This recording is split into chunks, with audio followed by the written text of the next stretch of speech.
Alright, hey, what's going on, guys? We got our Dodge back here. We're going to be putting this Setina push bumper on it now. It's a cop style bumper. It's going to be going on this truck right here. But we got to remove this. So this is our flush mount and our air that we installed before. But our push bumper is actually going to bolt up right underneath this. You can see like this side has all these holes right here. It's going to be the same on this side.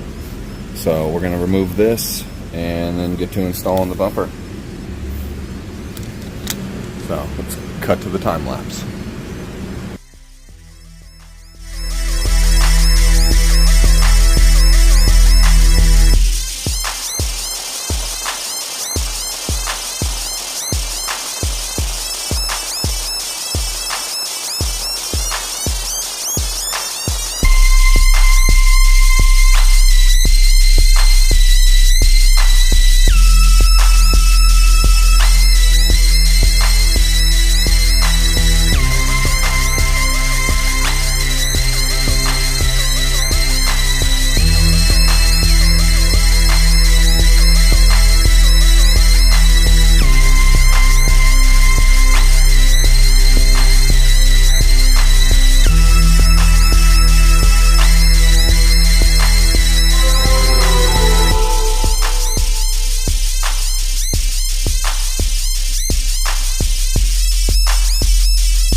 Alright guys, we got it all done.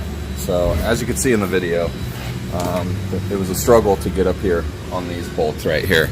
To get up inside here between the radiator and there. It's a little bit closer on the passenger side, so it's a little bit of a struggle. As you've seen, I had to use my magnet to get up in there to put the washers and the nuts on. And it was a little struggle to get my wrench up in there too. And then as you can see, I had to put a jack under this side with the block to jack this up because it was a little hard to these holes weren't exactly lined up, so it was hard to get this bracket completely square so I could square up this assembly to the crossbar here. But we got it, and now we're going to have to move that front flush jump start and the air that was right here out here onto the bumper somewhere, and we got a PA and everything we're going to put in here too. So look for that video. I'll put a link in the description on this one.